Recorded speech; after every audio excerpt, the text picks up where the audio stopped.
Hi, everyone. I'm Steve Messineo, president of the Marlborough Regional Chamber of Commerce, here with another member spotlight video. And today I'm pleased to have Cheryl Juaire from Team Sharing, a local nonprofit who is also a chamber member, on our show to tell us a little bit about who she supports, why she does it, and get some information out there about her nonprofit. So, Cheryl, welcome to the show today. Thank you for joining us. And let's kind of start by telling us what Team Sharing is all about and how you got involved in the first place. So Team Sharing is a nonprofit, like you said, of parents that have all lost their children from substance use disorder. I got involved. We became a nonprofit in 2017. I got involved because I lost my first son, Corey, February 24th, 2011. And the first 3 years after losing my son, I realized I suffered in my grief alone. And until I met some other families, did I realize how much we needed each other. And so I formed a group on Facebook that just became what was going to be just a small gathering. It became a very large organization. Wow. of need. And so what we do is we support each other through our grief. Mm-hmm. So talk about that a little bit. You support each other through the grief. Are you having open communication? Do you meet with the other parents in person or over Zoom, or is it just more communication through the Facebook channel, or is there a little bit of all of that? It's a little bit of all of that. So actually, this coming Sunday, there's a pool party at Lynn's house. And there's about 50 moms going. And if you could just imagine 50 moms that have all lost a child being in one place, laughing, having fun. It's a cookout. It's everybody brings a little bit of something. Last weekend was actually a trip up to Maine, to Cabbage Island out of Booth Bay. And it was a big lobster feed. And there was about a dozen of us that went to that. We always have something going on, but we also do benevolence. So if somebody has just lost a child and they need help with the services, we do that as well. But one of the biggest things that we do that we really take pride in is we help the children left behind.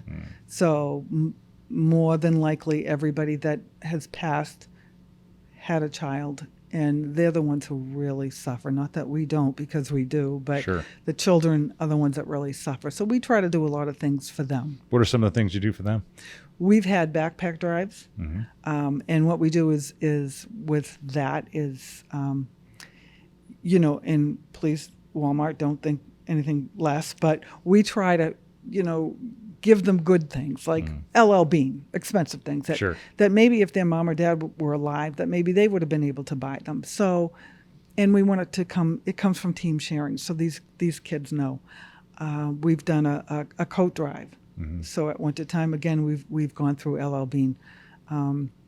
Actually, Walmart's been really great because they've helped us at Christmas time. So awesome. Here at Christmas, we have a Christmas party in Maynard, and we have about 50 children come. They don't know why they're there. The grandparents have asked, please don't, because some of these kids found their parents. Some of these kids were 5 and 6 years old and was really attached to their mom or their dad, and they passed. And so there's a lot of trauma. There's a lot of, so we just try to take this one day and just make it a fun day for these kids, a day that they don't forget. And we've been doing it for about 5 years, and they really look forward to being together. That's awesome. And it's so important to have good support for times like that. For both the parents that have lost a child, but also for those kids who've lost a parent due to overdose. I'm really glad to hear that you guys are doing well and being supportive. I can imagine to some extent where that release, that ability to be around others who've suffered the same thing is just an emotional, positive, moment for those people. And so I applaud the work that you guys are doing. Tell us a little bit about you shared with me a program that you're doing with the state of Massachusetts around driver's licenses. Driving license plates, that is. So tell me a little bit about that and how the community can support you with that initiative. So because we're a nonprofit, we applied to the Registry of Motor Vehicles to have overdose awareness license plates.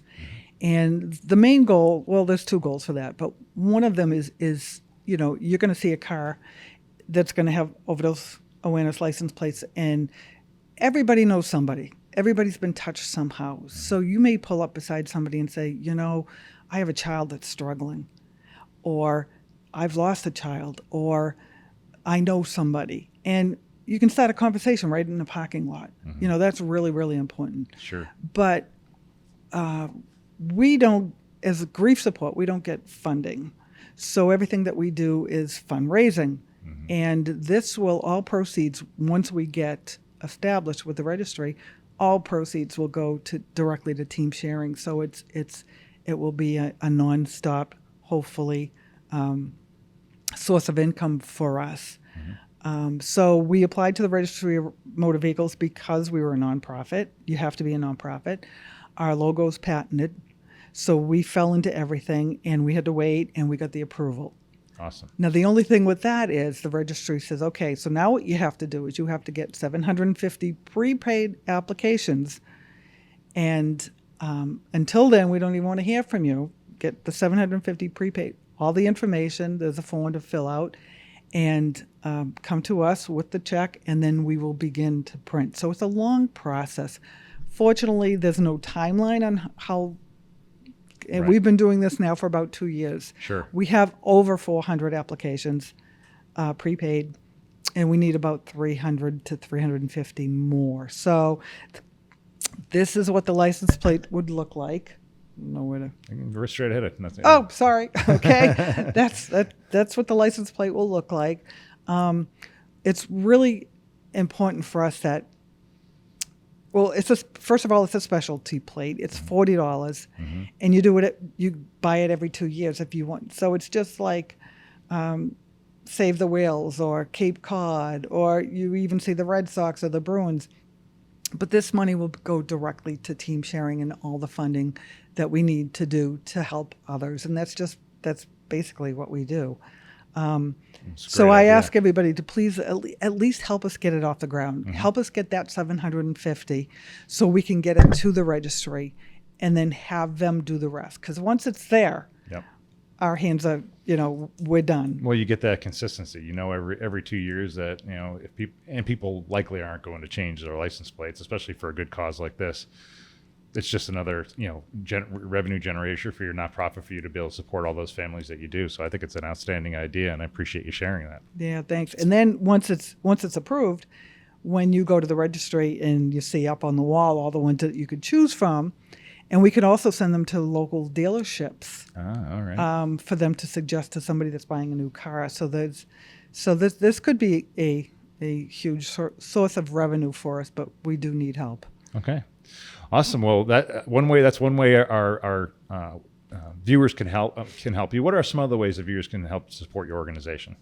Well, again, we do the Christmas party for the kids, so we could always use companies maybe that want to employees that may want to help, that want to buy a gift for a child. That would be huge. We don't just do local though, so we do the local party here, and that's a whole big deal. But my organization is nationwide, so we have 4,000 members in our Facebook group, and I reach out to them too, because even though I'm a nonprofit that started here in Massachusetts in Marlborough, I reach out to help others. So there are many families that need help. So anything that anybody could do to help. That Christmas time is wonderful because everybody wants to help at Christmas. So that's really good. So awesome. How can people actually help? Do you have I assume you have a website, and is there ability to donate online, that type of thing? Share a little bit of information about how to, get in touch with you, as well as how they can make donations if they choose to. So our website is teamsharinginc.org. You can go on our website. You can actually the application. That's where the application with the license plates are. You can either print one out or download or do it online. And if you do it online, it comes directly to me, and you can send the $40 through Venmo or check. The instructions are really easy online, but there is a donate button. So you can donate through that. And if it's for you want it to go for something specific like Christmas coats, backpacks, for the children, whatever. Just you can specify that, and that money will be used for that. We have obviously a bookkeeper, an accountant, and all that. But right now, these license plates are huge, and we really need help there. All right. Well, thank you for sharing and coming on the show today. I appreciate that. And hopefully this will help get the word out about your initiative and get more people purchasing those license plates so you can get it off the ground and get it out in the community. So thanks again for coming by. And that's a wrap for today's episode of Member Spotlight. We'll look forward to seeing you all in the next episode.